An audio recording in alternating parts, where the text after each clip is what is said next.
Happy Thursday, everybody, and welcome back. Today it's going to be me, Ms. Farr, who is going to be leading you in your A-Push video for today. And just as a reminder, we are kind of working on our skills as we go through our period 3 through 7. So this is going to be the material and content that we're going to be looking at as you go through your AP exam. So we're going to be still working on some DBQ skills, as well as looking at some other skills when we look at document analysis. So let's kind of go ahead and jump right into it. So today's warm-up is actually a question that we're going to see again at the end for the AP practice. And we're going to kind of look at these struggles that you see as it pertains. So yesterday, Mr. Horton talked about the American Revolution, the events leading up to it, the revolution itself, and the impact. So today I'm going to kind of talk about the impact that it had on specific groups, the results of the American Revolution, the document that was created, and then the issues that that document had, which will lead us to the living document that we currently have, which is known as the Constitution. So with that being said, your question for your warm-up is to analyze the struggles of the new American Republic to create new social, political, and economic identity between the years 1776 to 1801. So this is a letter from Abigail Adams to her son that was written in December of 1783. And I want you guys to go ahead and read this. We're going to kind of talk about it and analyze it. So take a few minutes.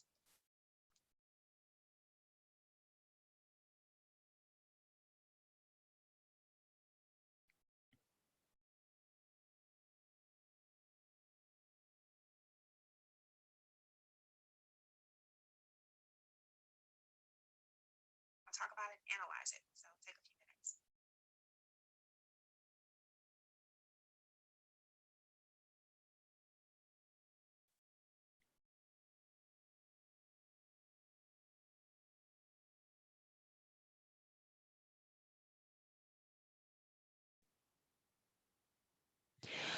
Okay, so the overall big picture, 1783, what we're looking at, if you're looking at the question from the new American Republic from 1776 to 1801, we're basically talking about the years that are going to happen during the American Revolution and then the time afterwards as we're starting to build our nation. As you know, if you're going to have a DBQ that has this, you're going to kind of discuss three different things. You're going to discuss the social, you're going to discuss the political, and you're going to discuss the economic identity. So it's very important that when you read your question, as you're looking at your documents, that you keep those three categories in mind. As I suggested before, kind of as a feature, definitely want to ensure that you, before you even start looking at your documents, after you read your question, is create your categories and kind of make a jot list of things that you know. So what are the social aspects of the American Revolution as you're getting ready to create your new republic? What will be some of your political things that you would look at as you, again, are starting to look at the American Republic, and then your economic. So of course, this is a letter written to her son. And as you're kind of going through this, she's kind of talking about the different characters, talking about glory, and she's talking about a country which has given birth to characters both in civil and military departments, talking about wisdom and valor and antiquity and descendants and imitation. And so clearly what she's kind of talking about is that all of those things that those gentlemen have been talking about, all of those positions and the equality, don't forget about the women. So we're talking about the social aspect, which is going to be pretty much the premise of what we're going to start off with our lesson for today. She's talking about the fact that, yes, the Declaration talks about, you know, we the people. Well, the people do include women, and women, of course, you know, did have a very profound impact inside of the American Revolution with the things that they had done. And so she wants him to understand that, you know, as you're looking for this, you're talking about the noble love for your country. It's going to kind of teach you those things. It's going to talk about, you know, despising wealth and titles. All of those things are going to be associated with the British crown. But of course, one of the things that she wants him to be sure is don't compensate for your integrity or your virtue. Things that she has taught him as a mother, because, you know, again, women in those positions at that time, in the household, they were pretty much the first kind of the level of education that they received came from their mothers. And so what you're going to start to see is the birth of something that is going to be known as Republican motherhood, and just what society has always taught them from the beginning and then where they are to now. And so if you categorize this as a social aspect of your essay, if you're looking for a thesis statement, remember, when you do write out your thesis statement, do not simply just rewrite the prompt. Actually have some specificity in what you're talking about. So don't just say there were many struggles of the new American Republic to create a new social, political, and economic identity. What you need to say is, remember, thesis statements can be multiple sentences. As a matter of fact, I do recommend it being multiple sentences as long as they are continuous, but state some of those things, like to create new social aspects such as the rights of women and what their roles will be in the new republic.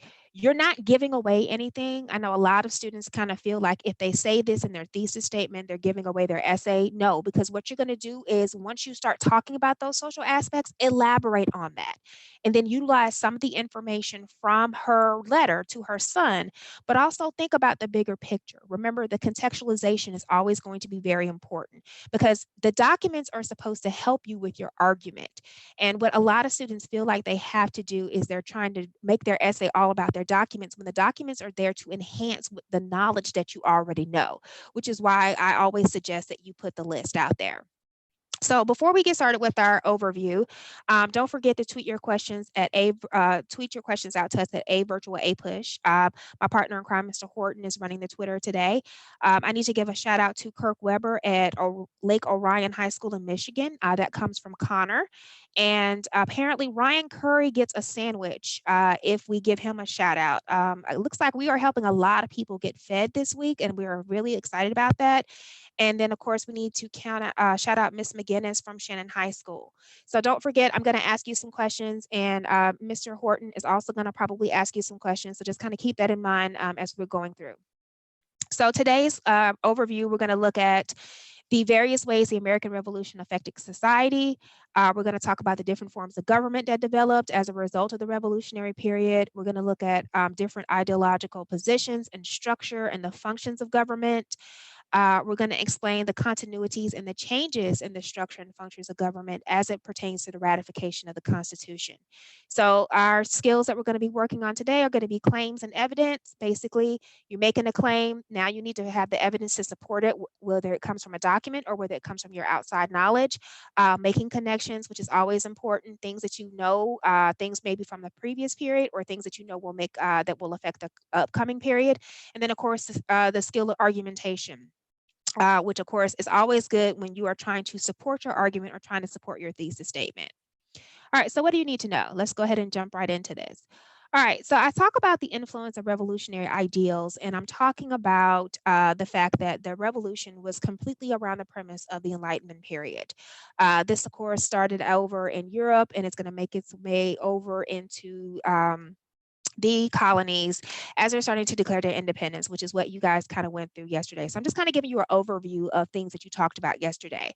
Of course, probably one of the most famous documents from that is going to be the Declaration of Independence, which had a lot of revolutionary ideas, kind of came from along the lines of John Locke with the idea of the unalienable rights. And of course, the question out there was the fact that Jefferson did change one of those unalienable rights to read that life, liberty, and the pursuit of happiness, because not everybody has the right to own property in his mind.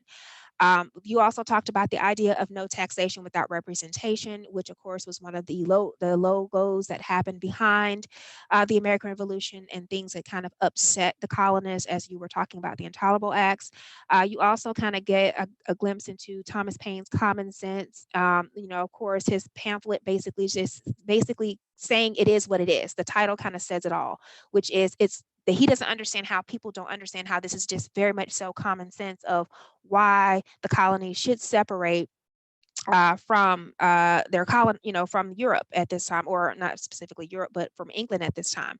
Like, it is not making us we're not doing anything beneficial that's, helping us. Everything we're doing is benefiting the mother country, which is all around the premise of mercantilism. And, for so long, the colonies were allowed to operate as their own entity under salutary neglect. And then all of that changed once the French and Indian War came about. You have the criticism of longstanding social norms.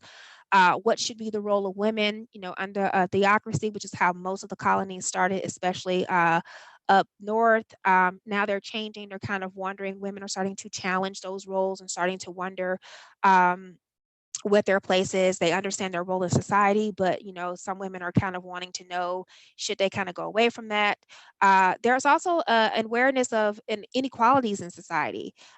You saw that with Bacon's Rebellion. You saw how indentured servants were treated once they actually got their release and they were given their land, how they were kind of subjugated to attacks from Native American tribes, and how the wealthy people who owned the land inside of these colonies kind of didn't really care because of the fact that they had a relationship with those Native Americans. And so they wanted to kind of keep those lines open.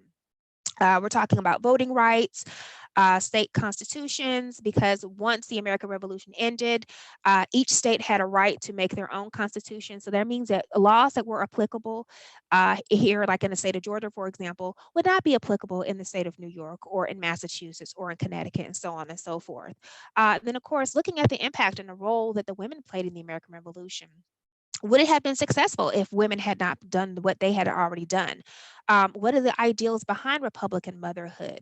Kind of their spin on what women's role should be and why it was important, especially for the family. And then, of course, Native Americans, because at this current time, you have to remember that at the end of the French and Indian War, there was a deal that was made with the Native Americans by the British, which basically just said that the colonists would not be allowed to go over into the Ohio River Valley. So the Native Americans assumed that everything that had, went along with the British, that they were going to try to do those same things with the colonists. But of course, that's not how the colonists are going to initially react. They honestly feel like, they have a right now that they're separated from Britain. So whatever treaties they made with the Native Americans is not going to be applicable to the new government that they're trying to establish.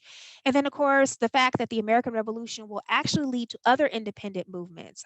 In Latin America, for example, you're going to see those colonies who are going to look at what the American Revolution did, how successful they were, and kind of follow along those same lines. Simon Bolivar is going to be one of the leaders there. And then, of course, the Haitian Revolution, which, of course, kind of with the French and the slaves that were there, and how Toussaint Louverture is going to lead that revolution and actually will be successful. But of course, it won't kind of go along the same lines that the American Revolution went as well. But again, using the revolution that happened here as a premise for future future independence movement in other countries. So I want you guys to we talked about Republican motherhood. I want you guys to take a minute to look at this political cartoon. If this were a part of that same question where you're talking about the social, political, or economic ideals as a new republic, what do you think this cartoon is saying? So take a few minutes and read it here.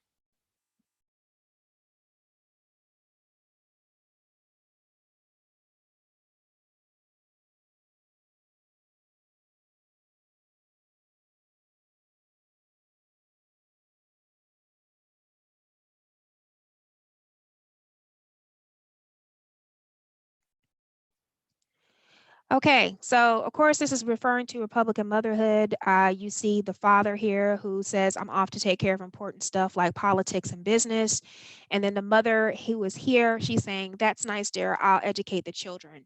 And of course, you see the books that are there and everything that they're having. But if you'll notice, too, another thing that they kind of put the irony inside of a lot of political cartoons. Remember, political cartoons often make statements and have irony that is posted in there.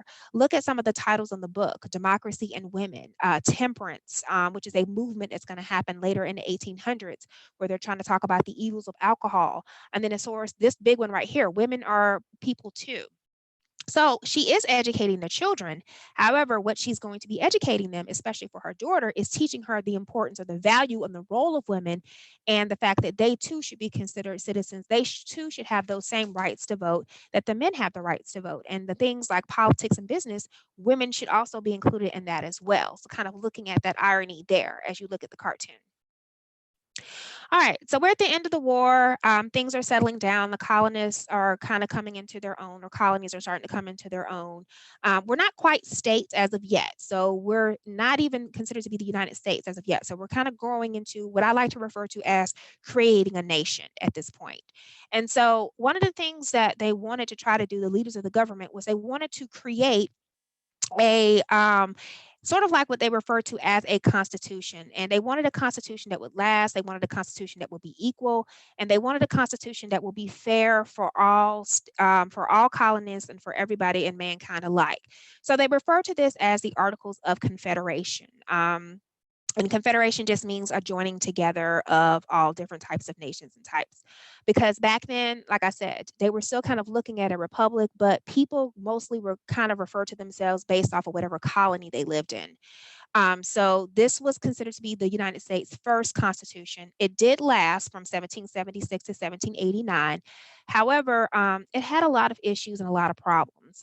It did establish a weak central government, because one of the things that a lot of the founding fathers, or the future founding fathers, thought about was they did not want to have another monarchy. They did not want to have another situation where there was going to be a person or one person who had a lot of power, or the role of like a king. They wanted to have the kind of divide that out, and they wanted to kind of say go amongst all the states. And so they're kind of getting to that point where they're going to formulate and refer to themselves as states, but they're still trying to figure things out. Up until this point, each of the colonies, they had their own type of money. So, Georgia had its own money, South Carolina, all the southern states, the middle colonies, and the northeast colonies, all of those had their own, had pretty much had their regional, had their own types of monies at the time. So there was nothing that was kind of centralized that said or spoke that says that we're all a conglomerate or a confederation of one. And so the biggest thing that you need to understand with the Articles of Confederation is that it did cause the economy to falter because there was no central government. There was no way, like the Articles of Confederation made an attempt to try to have laws and put laws into place, but they had no way to enforce the laws, and they had no way to regulate commerce. So I have another cartoon here that talks about the Articles of Confederation, and I want you guys to think about a minute and take a few minutes and look at everything and identify and describe a claim or argument that could be made from this source.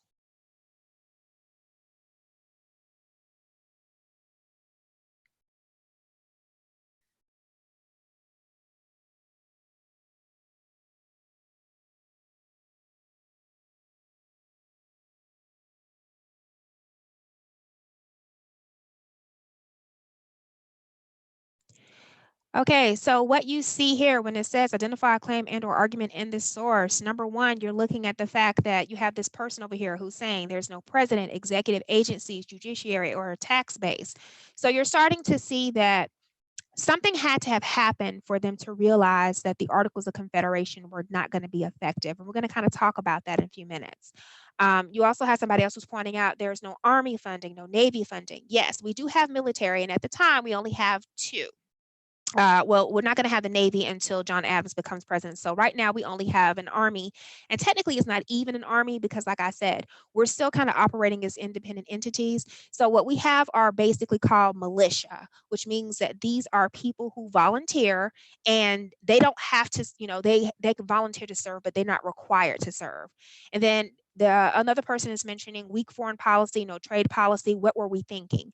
And then you have the poor Articles of Confederation who's sitting here and saying it wasn't all bad though.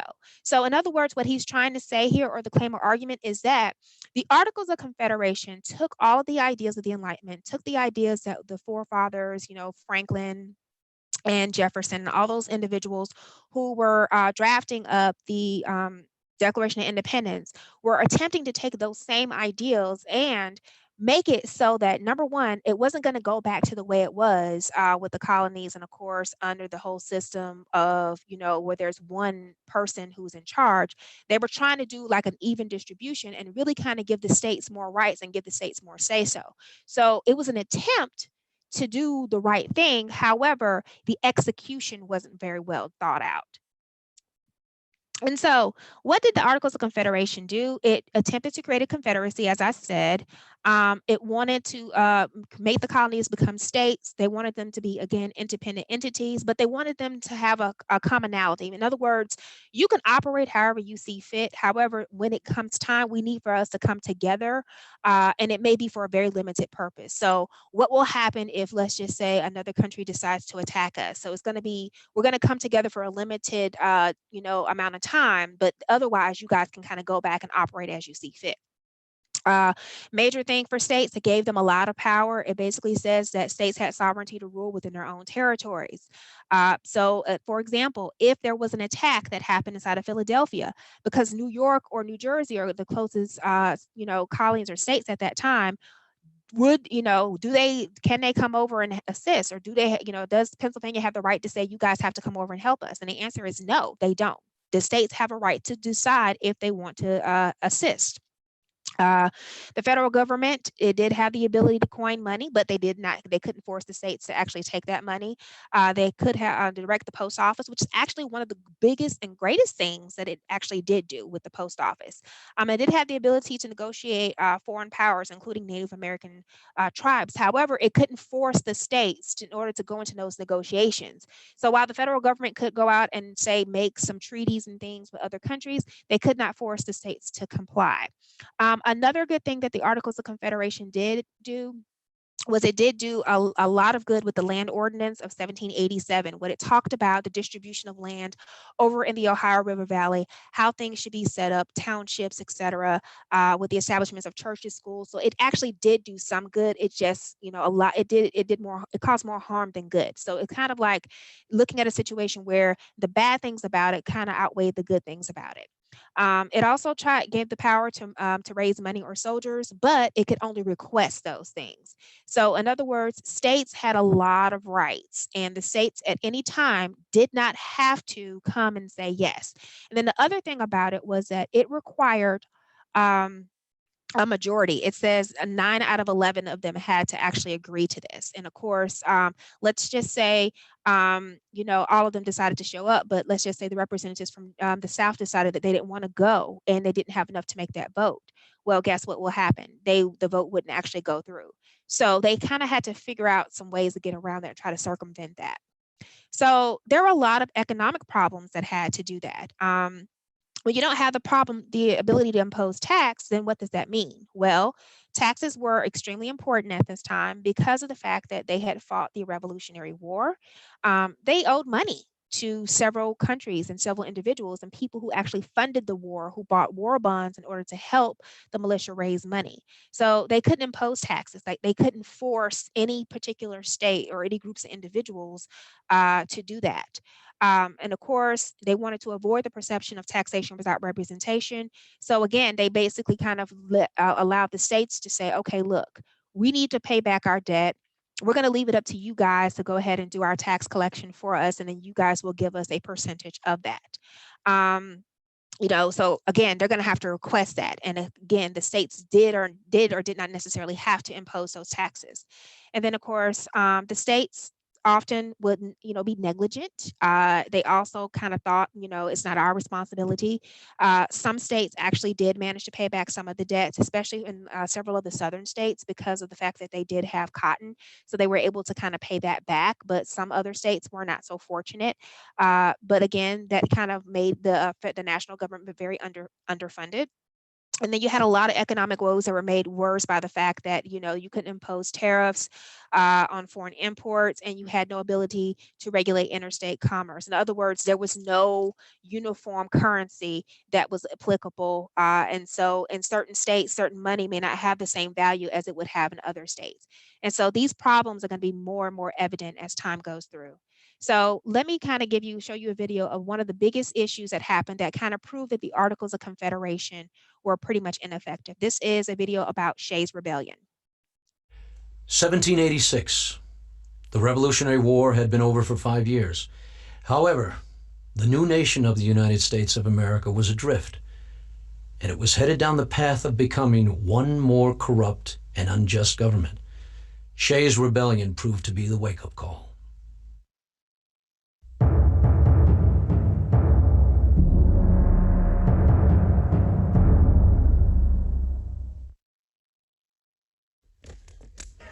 I hold it that a little rebellion now and then is a good thing. It is the medicine necessary for the sound health of government. God forbid that we should ever be 20 years without such a rebellion. Thomas Jefferson, January 30th, 1787.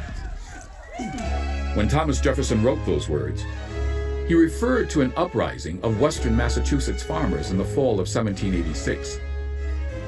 Led by a former Continental Army captain, Daniel Shays, these angry farmers took control of the Springfield, Massachusetts County Courthouse from September 25th through the 28th. More hostilities followed.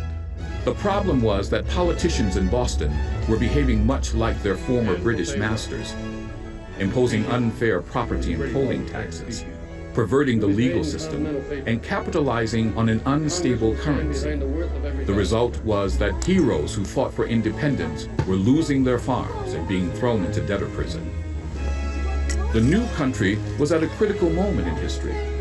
Would it go down the path of one more corrupt and malevolent government, or would something new and grand emerge? Eventually, Massachusetts militia put down Shay's rebellion. Shays and most of his men received amnesty, but no event better dramatized the need for a strong national government to ensure justice and domestic tranquility, the need for a new U.S. Constitution, and the need to spell out the rights of every citizen, to protect those rights always. In the summer of 1787, that new government would take form. Okay, so 1780. sorry. Okay, so let's talk about Shay's rebellion. And before I get started, I wanted to give a shout out to the amazing Mrs. Rogers from Alexandra High School. And also, I know Mr. Horton put a question out there about a nickname for the Articles of Confederation, and he wanted to let Alexandro Diaz that your quote of "you think Congress doesn't do anything now" is probably going to be one. Is going to be his all-time favorite nickname for the Articles of Confederation. So, Shay's rebellion. It did prove that the Articles of Confederation needed to be taken into consideration, needed to have another review. And clearly it was an uprising. So let me kind of give you a little bit of background about this. So Daniel Shea was a farmer that lived in the states of Massachusetts, and he was one of the people who actually fought in the militia inside of the Revolutionary War. And so at the end of the war, he was injured and he came back. And the expectation, if you got injured in the war, was that the government or the people who was going to create the governments were going to get a payment. And he did not get that payment. In the meantime, while he was away at war fighting for independence, taxes were being levied on his property. And they were charging him back as a debtor because of the fact that he, A, wasn't there to pay his taxes, and B, because he was off at war. So his premise was, I don't understand how you're going to charge me for paying for taxes when I was away fighting for the very independence, the very same thing that you accuse Britain of doing, you guys are basically doing to us. And so initially he took his complaints to the courts inside of Massachusetts, and the governor at that time decided that no, he was not going to prosecute him or anybody else who was who actually fought in the militia for that debt. But then that governor decided that for health reasons that he needed to step down from his post. And so a new governor took over. And because of the amount of taxes that were due and everything that was happening, this new governor decided that nope, we're not gonna, nobody is, exempt from this. Everybody's going to be responsible for their taxes. So he decides to go ahead and take them to court. Well, as the tax collectors are kind of going out, and you remember what happened before with tax collectors during the American Revolution, the kind of tarring and feathering kind of thing. Well, not to that extreme, but they were not very well received. Some of them were attacked. And so this governor had gotten wind of this and decided that he was going to privately fund his own militia because he just kind of had a feeling that there may or may not be an uprising. And so he wanted to kind of suppress that. So in other words, he wanted to flex his power as a governor and let people know that he's not going to tolerate what the other previous governor may or may not have done. And so as a result of this, Daniel Shea kind of gets 1,200 farmers together and protesting, and they do this march against his private militia. Well, it doesn't really go well. Unfortunately, 4 of his followers were dead, were killed. 20 of them were wounded. But what it did do was it did force all of those thinkers or those founding fathers to look at the Articles of Confederation, because here's the thing. This was a situation that was completely isolated inside of Massachusetts, which meant that this governor only had the ability to raise a militia within his own state. He could request or ask for help from the other states, but they didn't have to come to his aid, and they did not. And so the U.S. government could ask other states to go in and help, but again, they don't have the power. The states had all of the power.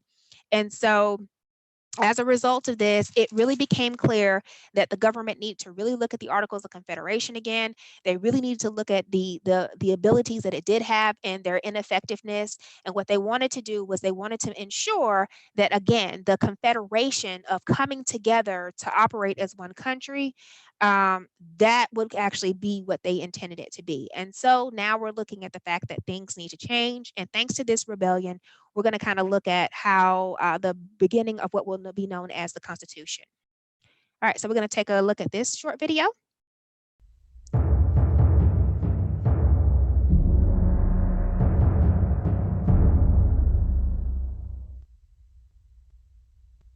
It was a daring move like none before or since.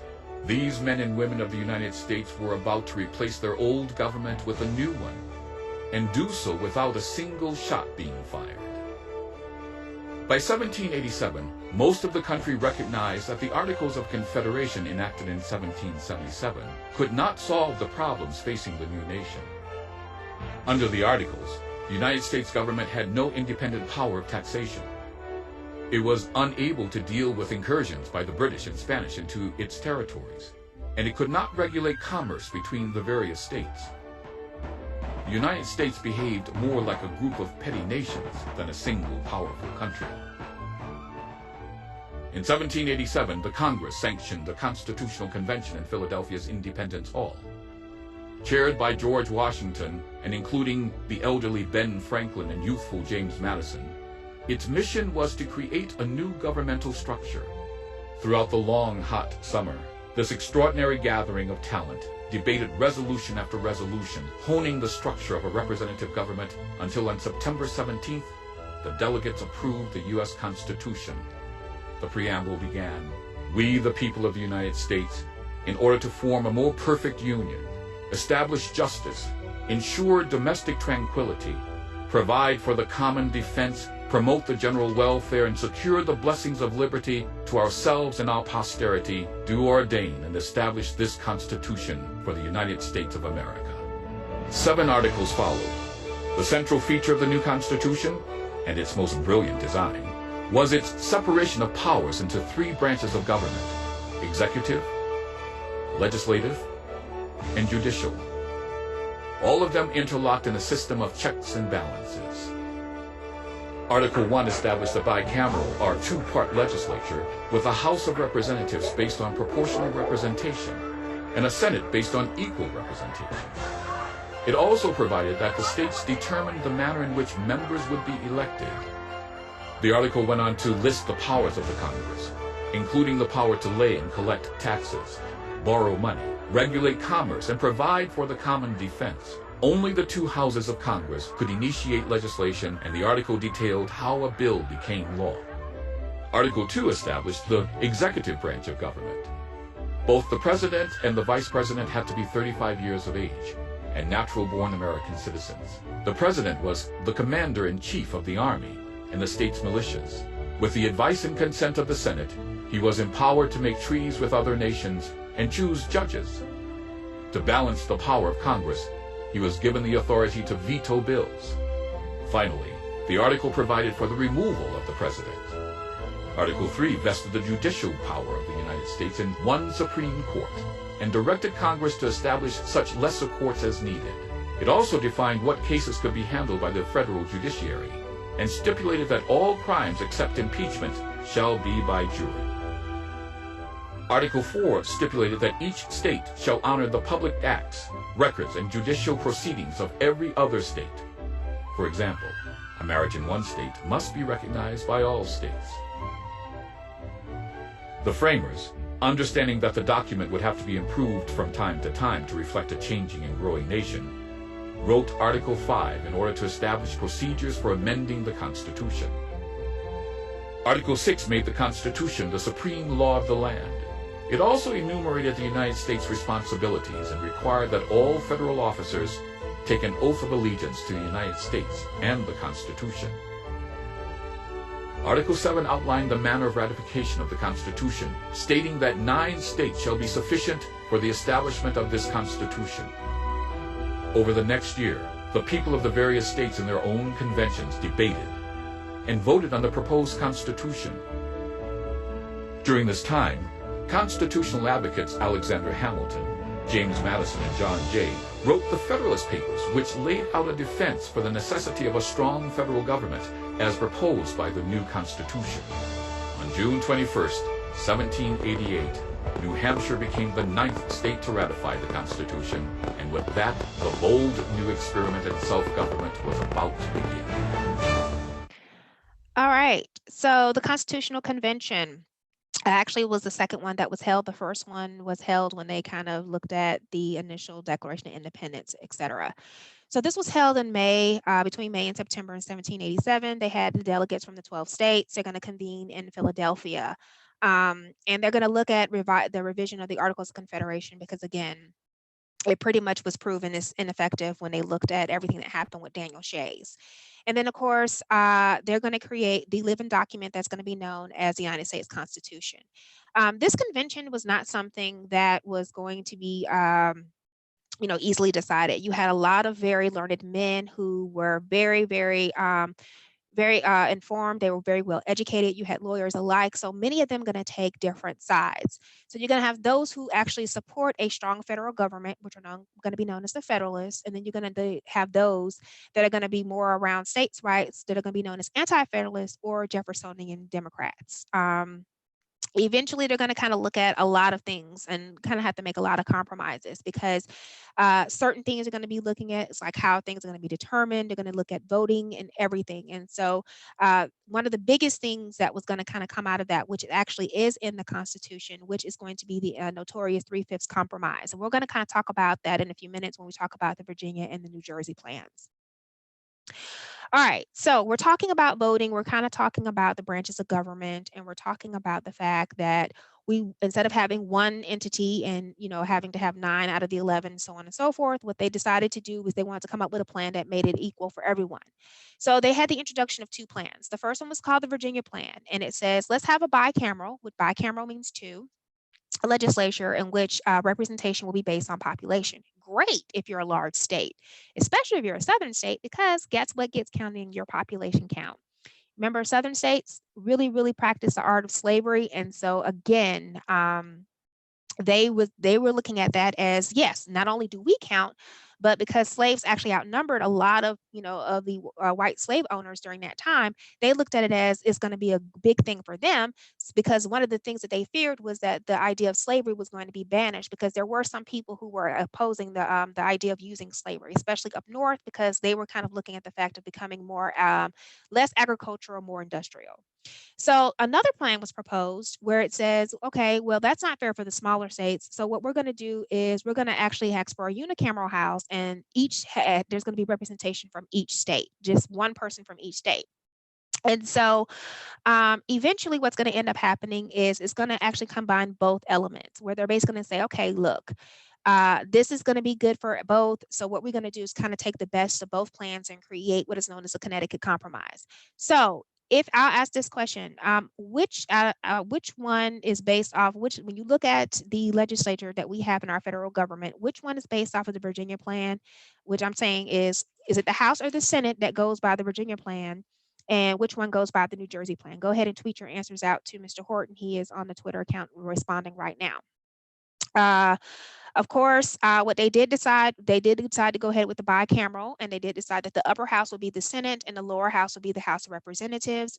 And then they decided that they were going to have the three branches of government: the legislative, which is going to be the Congress.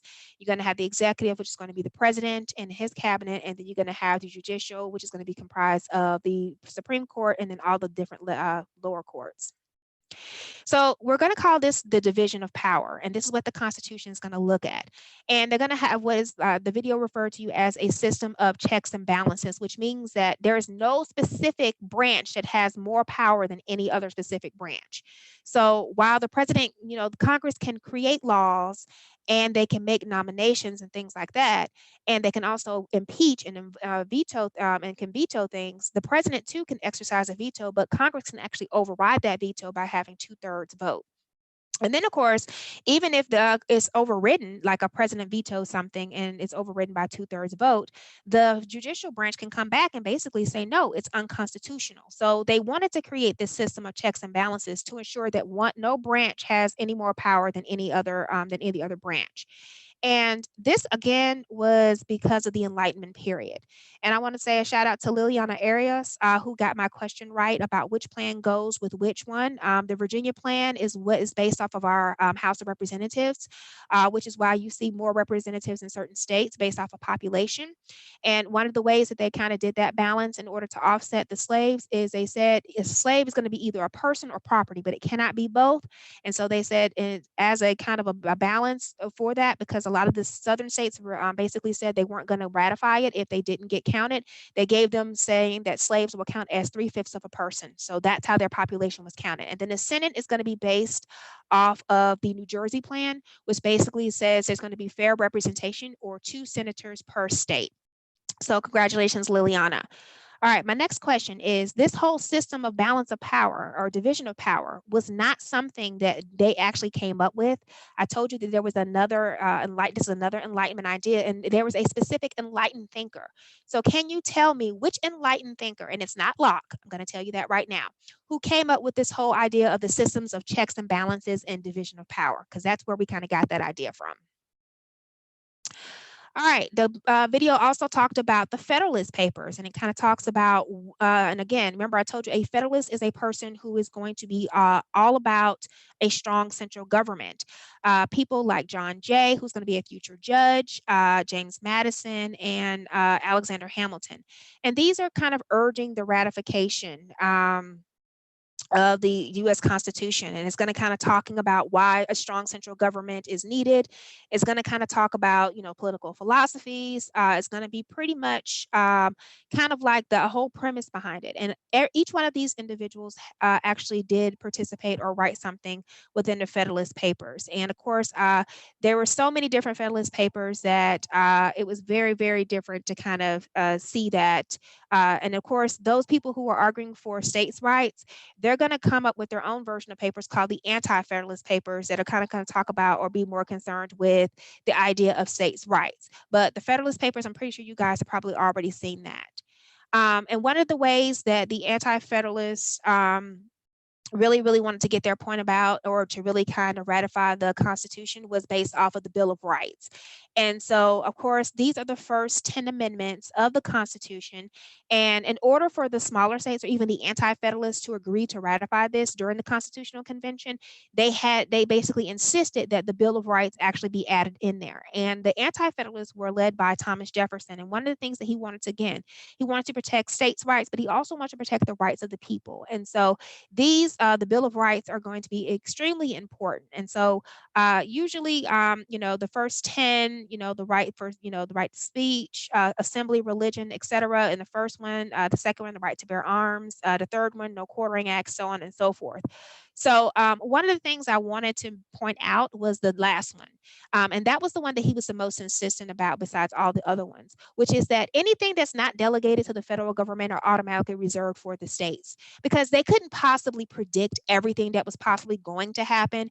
And so what he basically said was that anything that's not specifically inherently in there, inside of the Constitution, is going to automatically be deferred to the states. So that's where he's kind of protecting the whole idea of states' rights. All right, so let's do a little bit of guided practice, ladies and gentlemen. So let's hippo. And this is, I told you guys, we kind of talked about this. It's a Virginia plan, and this was written by James Madison in 1787. So kind of look at this and kind of think about the context. We already kind of discussed that, but why did he put in these two resolves?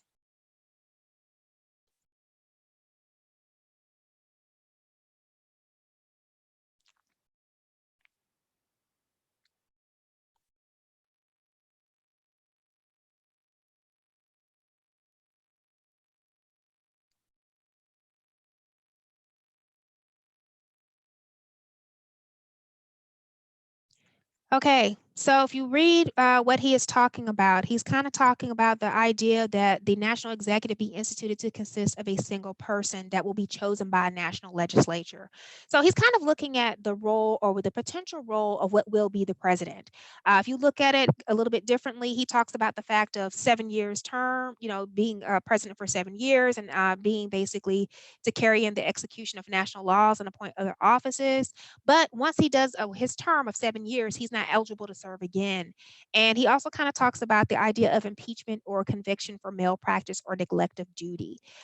He is looking at in the Virginia plan, kind of talking about the idea of this is why it's necessary for us to have this executive branch. This is why it's important for us to have this one person who's going to be the commander in chief.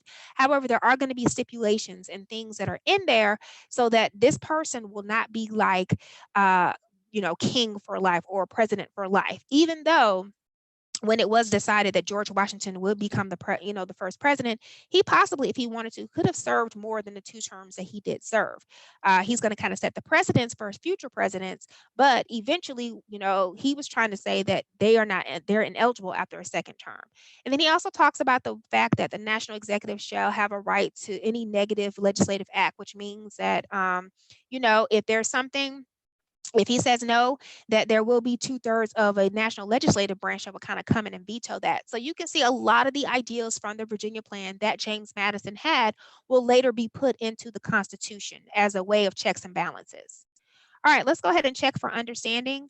So this is kind of observations on the new Constitution that was written by Mercy Otis Warren. And so just kind of reading through this and kind of looking through that, the question that you're going to answer is, what does the excerpt most clearly reflect when you're looking at the ideas? I'm gonna give you a few minutes to look at the choices. So you're either gonna choose A, the limitations of the Articles of Confederation, B, the growth of more participatory democracy, C, the fears many people had of a centralized federal government, or D, challenge opposed by democracy to traditional imperial systems. So take a few minutes and read that excerpt.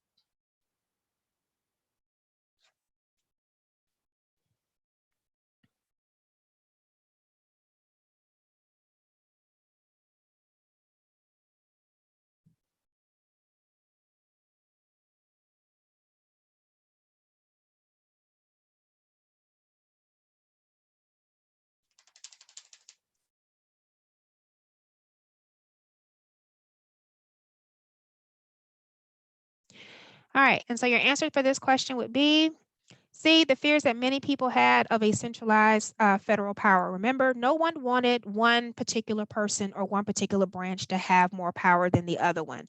And so that was very important to them that they did, address that. Otherwise, they were not going to ratify the Constitution. All right, and so here's this question that I want you guys to kind of think about. If this were a question on your DBQ, remember, you don't have the documents. I just want you to look at the question. It says, some historians have argued that the Declaration of Independence and the American Revolution inspired and accelerated revolutionary movements elsewhere in the Americas and in Europe. You need to support, modify, or refute this contention by using specific evidence. So this is a part that I wanted you to kind of think about. Remember, before you read your documents, look at what the question is asking you and then kind of create a list of things. And so I want you to kind of think about this and in your head, just kind of come up with a quick, jot list, and I'll give you an idea of potential possible answers. So take a few minutes.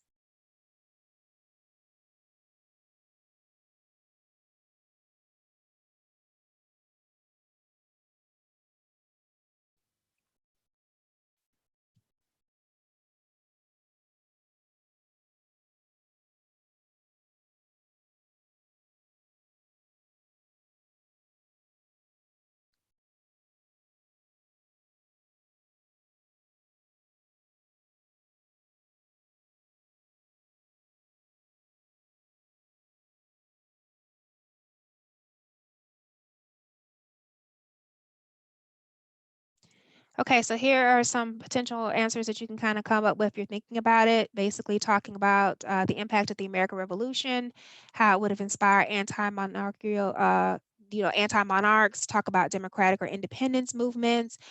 You could have mentioned the fact that there will be independence movement in areas like in Netherlands and Belgium, Geneva, Ireland, also the Haitian Revolution when I talk about the French sugar on the island of Saint Domingue. So all of these ideas are going to kind of have a big impact and effect that is going to inspire other nations to fight for their independence.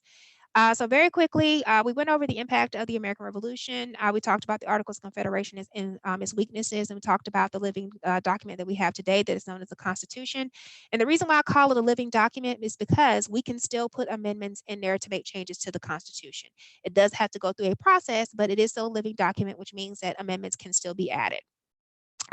We hit our learning objectives today as we talked about continuities and changes in the structure and the functions of the government. We looked at how the government developed, and we also looked at how the American Revolution would affect societies and therefore affect other revolutionary movements in various countries. And then we also talked about how to make a claim and or argument by using text-based and non-text-based source information when we looked at our political cartoons, as well as looking at our short, brief excerpts from documents. So really quickly, this is the same question that we opened up with. This is a very different one. This is a female advocate, Marianne Radcliffe, kind of talking about the female advocate. Same question, so very quickly kind of read through this.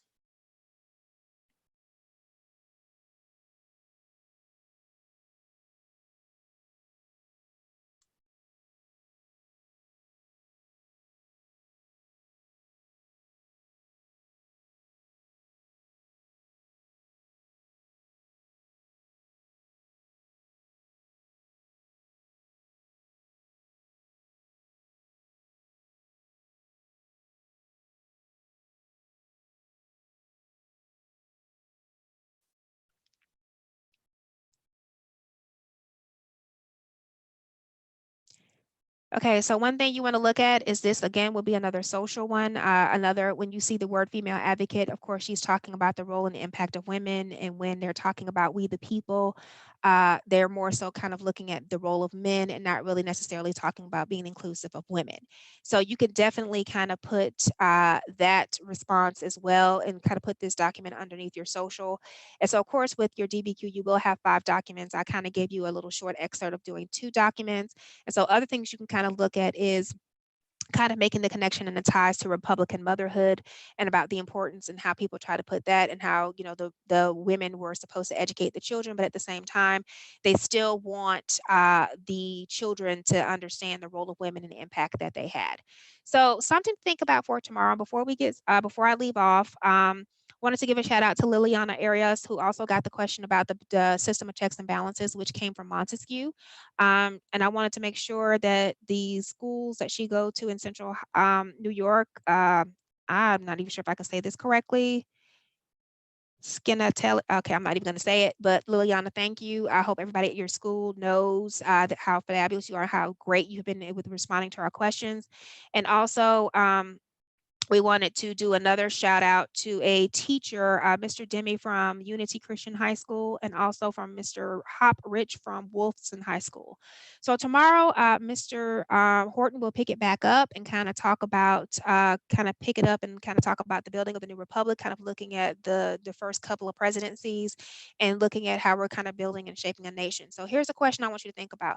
What is the difference between the letter of the law and the spirit of the law?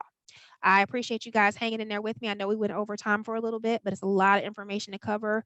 But thank you once again for those of you who have been consistent viewers. And again, thanks for watching. We'll see you tomorrow. Have a great day.